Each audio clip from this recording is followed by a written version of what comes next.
What's up, and welcome to the Fitpreneur Evolution, where we explore the intersection of fitness and entrepreneurship.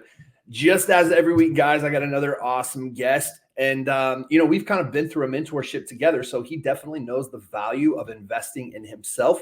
He's got an awesome online fitness business where he's helping people not only impact their own health, but just their overall lifestyle. So we're going to touch on a couple things. I'll just kind of give the floor to you, man, and tell the audience who you are, what you do, and we'll run from there. Yeah, so my name is Mike Gerardi. I own Gerardi Performance. We help people lose the weight, keep it off sustainably, and to be able to learn lifelong habits that are enjoyable for them. So that way, hopefully, they never have to hire another coach again. I'm from Boston, moved down to Florida. So I do a little bit in person, mostly online at this point. And my goal is just to make an impact, man. That's awesome. Yeah, that's awesome. I didn't know that you were still doing some in person. That's cool too. So, do you feel like you doing in person, is that more for just like the face to face interaction because you enjoy it, or is that just kind of well, I guess it doesn't really matter because I already know that it's not just to kind of supplement your income there, but you just love it, Yeah. right? Yeah, I mean, I just love doing it. I use the joke like it gets me out of the house, but truthfully, like if I can get paid, to do what I love and go interact with people, like training and service-based businesses are a lot of interaction. And I've always been that type of person that loves to talk to people and chat and what have you. So yeah, I basically do it for fun. I keep like 3 people on at a time on my roster just to get me out of the house and have some interaction in today's busy world with the internet and the online stuff. Awesome. I agree with you when it comes to being able to still do what you love and just kind of get out of the house. When we make that shift to go online to become online fitness trainers or business coaches or just get out of that 9 to 5 lifestyle, I don't think we always understand the amount of time that we are going to be in front of a computer or a phone screen trying to, do marketing, do lead gen, doing client fulfillment, all of that stuff. And like, what was the shift for you in regards to when you went from being an in-person to online? Like, what did that look like? What was the mindset like in order for you to make that transition? Yeah, so kind of a unique scenario. I started this like pre-COVID. So I had started my Instagram just for posting free stuff, just wanted to help people out. And as more and more people kept asking me for programs, stuff like that, I'm like, hey, I can probably charge from this. So I never ever just stopped in person, but I slowly but surely got more comfortable with my income to where now I only want to work with certain people in person. So before I'd work with people that anyone who wanted to give me money, I'll work with you. But like now, if you're kind of a drain on energy, right? We all know those clients. I don't want to work with you, and I want to keep that roster that's going to uplift me every single day. So the transition really came from where I was in a comfortable spot financially with the online stuff to be able to almost exit or kind of shave off some in-person clientele is when the change really started happening, because once I opened up the floor to now I have all this time to build my online business, that's when things started scaling online. Yeah, that's awesome. That's awesome. And I like, it seems like a lot of fitness trainers have a similar story when they make that transition like that. Um, because it's like, well, I'm not really sure if I want to go full time online. And then you start doing it, things start picking up. And it's like, okay, now I can get kind of picky about who I want to work with. And when you were a new online fitness trainer, did you have the same mindset that you had as an in person trainer when it came to being picky about who you wanted to work with versus just working with anyone? No, heck no. I would take anyone and their grandma if they were going to hand me some money, right? And that's a little bit because like Hormozy says, right? Get anyone in the door, proof of concept, make sure the stuff works, work out the kinks, etc. But also like, you know, as an in-person trainer, you're working 12 hours to make 10 grand a month, right? Easily in person, and that's a lot of energy to give for a whole entire day, 5 days a week. Not to mention, you probably have Saturdays and Sundays as well. So I took on anyone in the beginning but that's just because I really wanted to build this thing, build a referral system, get testimonials, etc. And now I've slowly started to, vet, let's call it, the people that come in, just because, again, I'm in a fortunate position to, say who I want to take on, who I don't, because of the sacrifices I made in the beginning. So yeah, I like that. And let's talk about that a little bit. Like, what do you feel in the beginning of your business? Again, people that are brand new in online business, whether it's an e-com, online fitness, no matter what it is, starting a business is hard, and you have to make sacrifices. I know that you understand this because we've kind of had a similar background. Um, and I've seen the actions that you've taken to get to where you are. So, what do you feel like some of the sacrifices that you had to make to get to that next level? Maybe it was to break the 5K mark, to break the 10K mark. Like, what sacrifices did you have to make to reach that next step? Yeah, I think the biggest. So I was in. I'll call it a lucky situation where COVID happened. So, long story short, I got COVID and I shut my whole workplace down because I had COVID. I had no idea, so I couldn't work for at least 2 weeks, and the whole place was shut down for like a month. So I was like, okay, I want to make some money. I was doing some of the fitness stuff already, and it really helped me propel forward in the business. I'm like, okay, I'm going all in. I'm not going back there. So when I got COVID and shut the place down, um, that was the end of any job that I've had other than this for the rest of my life, hopefully. Now, in terms of sacrifices, in the beginning, it's just like throwing paint at a wall and hope that it sticks, and you don't really know what you're doing until you do work with somebody. But I think the biggest thing from, let's say, 10K to 50K is you have to be okay with not going out on the weekends, with waking up at 4 a.m. to go to the gym. If you have, calls all day long, like, you're going to have to make time sacrifices, at least until you have those systems built out that either you can step away from the business or take a seat backwards and only do the tasks that you want to do. Right. So, in the beginning, I was doing everything, and I didn't have to sacrifice as much time um, when I started hiring and delegating and all that kind of stuff. But obviously, that takes some skill as well, and being a good leader. Right. And you're always paying with something, and it's either time or money. And it's like, which one do you value most? And Hmm. everybody will say they value their time the most, but yet their actions tell different, when they don't want to spend any money to get some of their time back. And, you know, there's always a different level in business. And so for you, when you're saying that you had to, you started delegating tasks to kind of get to that next level, what do you feel like that mark was for you, to where you were comfortable enough to go, okay, now I'm going to delegate all my appointment setting to a VA that's going to do all the setting for me? Like, what Hmm. was that? Typically that's the first thing that people want to start delegating. Yeah. Like, what number was that for you, to where you felt comfortable enough to do that?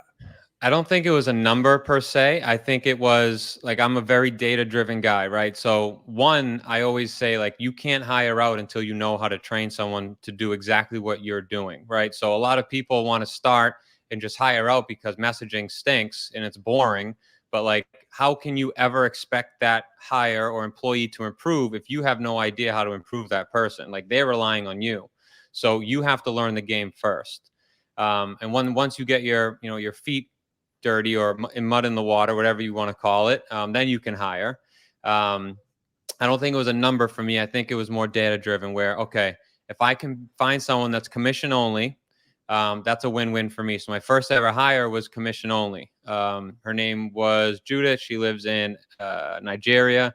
Was great. She only got paid if she made me money. So that's incentive for her to continue working hard, right? And so that's one. And then as you start paying like an hourly wage and you want to kind of level up the people you're hiring, once you get more capital, you have to make sure, okay, if I'm paying this person $5,000 a month, they better be making me at least a 3x on what I'm giving them. Otherwise, it just doesn't make sense, and you're wasting money at that point. Right. Yeah, I agree with that 100% because I think sometimes people fail, and it could just be that they don't know. It's almost uninformed optimism. They go into a business and they're just like, cool, now I need to get an appointment setter. Just like you said, they start delegating tasks before they truly understand how to do the tasks themselves, thinking that that will fix all their problems. And so now they're spending more money, especially if they hire someone on at an hourly wage or a salary wage. They're spending more money and they're just losing money before they're actually making any money in return. Right.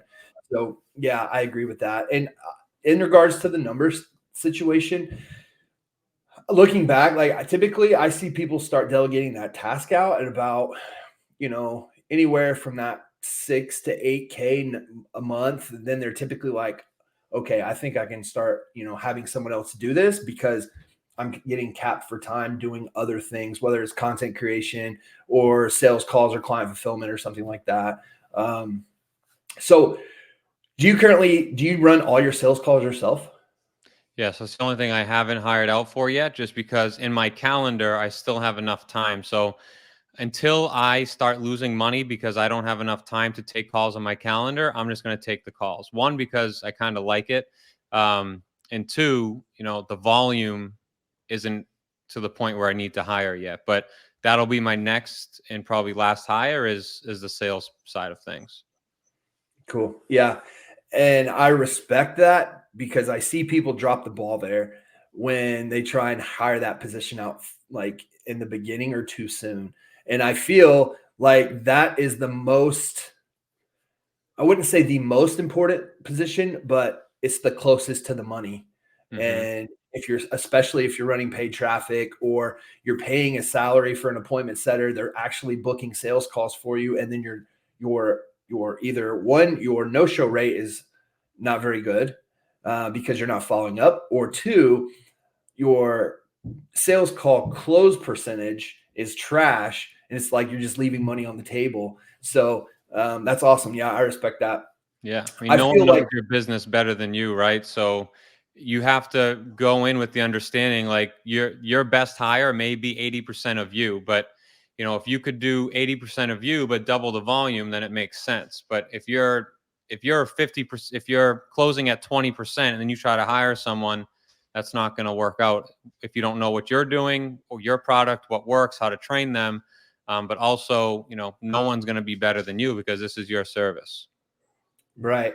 And I feel like you just get better with reps, right? Would you agree with that? The more Oh reps my you put in, the god, yeah, better and you it's get. like it's not a thing that like riding a bike you learn once and you're good forever. Like if I go on vacation for 2 weeks and I don't take a sales call, I suck for like 3 days of sales calls and I can't close anything, just because I'm so rusty, right? So like this is something that I practice every single week, at least a couple times, maybe even 3 times, listening to podcasts, listening to my own like self on calls when I'm on the treadmill or whatever the case is, just because repetition is the only way to stay on top of your game on sales calls.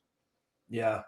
Yeah, I agree with that. And when it comes to the sales aspect of things, it's like you can always get better even though you're the business owner, even though you're the individual that runs all the sales calls, you can always reach a new level. Like you don't become complacent and say, well, it is what it is. Like I'm either going to close them or I'm not type Right. thing. Improve your skill.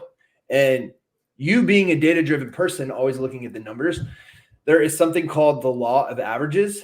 And when you understand metrics and you follow data or analytics and you look at that information, the law of averages basically says that, you will have X amount of sales calls and close Y amount of clients, Hmm. right? And you can increase that metric simply by getting better and improving your sales game.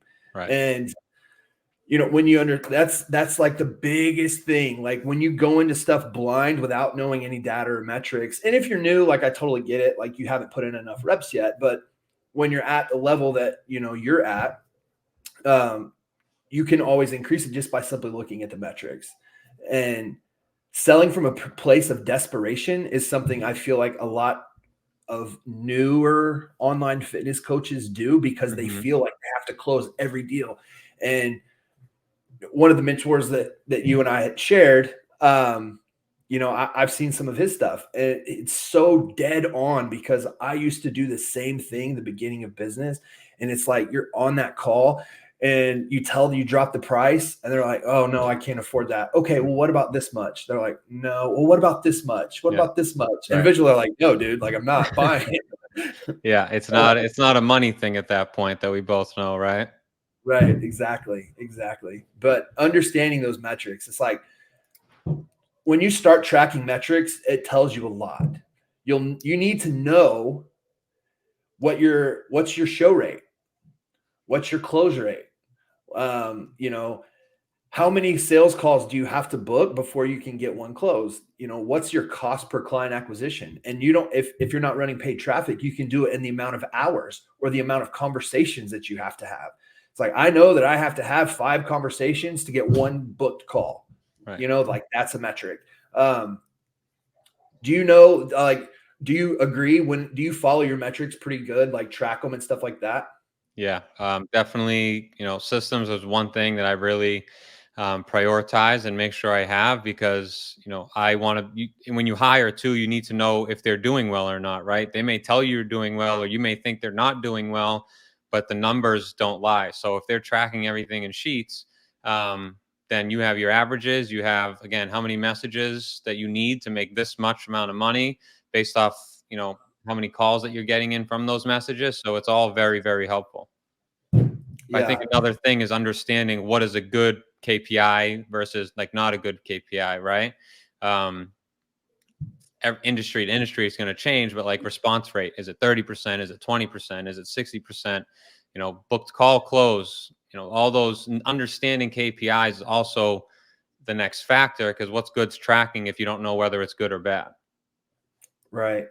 And all of those things, you have to be at a certain level to start understanding. But it's a must know before you start delegating Right. tasks so that you can hold that individual accountable for whatever job it is that you outsource to them. Right. And I agree with you. Yeah, the KPI thing, man, it's huge. And having them fill out sheets, something to track, whether it's an EOD report, like what's the end of day report. It's like, what were your KPIs? How many messages did you send? How many book calls did you have? What was their name? Here's your commission tracker. Like all of those things have to be done. And when you start tracking that, your business gets better. Yep. 100%. Awesome. So what's next for you, man? I know that again, like I know that you've invested in mentors before. You just recently invested in a new mentor to get to the next level. So like, what's your overall vision going into like your 6-month goal? Yeah. If I can get ads figured out, I'd really, it was a goal for this year, was $100,000 month. And, it's like that rat race. Once I get to 100, I'll probably want $250,000 in a month and that whole thing. So, that's just my next kind of milestone that I'm trying to reach. Cause if you're comfortable, then you're probably not in a good position. Right. And if you're not growing, you're dying. So, revenue wise, 100K, but ultimately, man, just like everyone else, want to be happy. I want to make my own decisions, be financially free. I don't want to have to answer to anyone. I want to do whatever I want, and however I can make this business make that happen for me is going to be on the top of my mind. Yeah, that's awesome. I love that. And as an entrepreneur working for yourself out of the 9 to 5, doing your own thing, it's always cool to hit that next number, to hit that next, milestone. But having that ultimate vision of knowing exactly what you want, it's like, I just don't want to be under anyone's thumb. I want to be able to go and come as I please. Like Mm-hmm.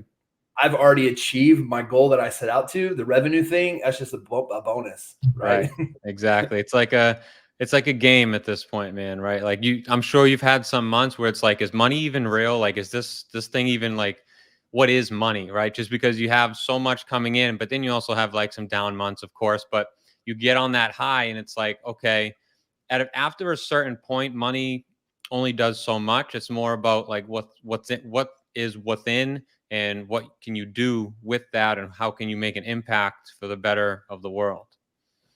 Right.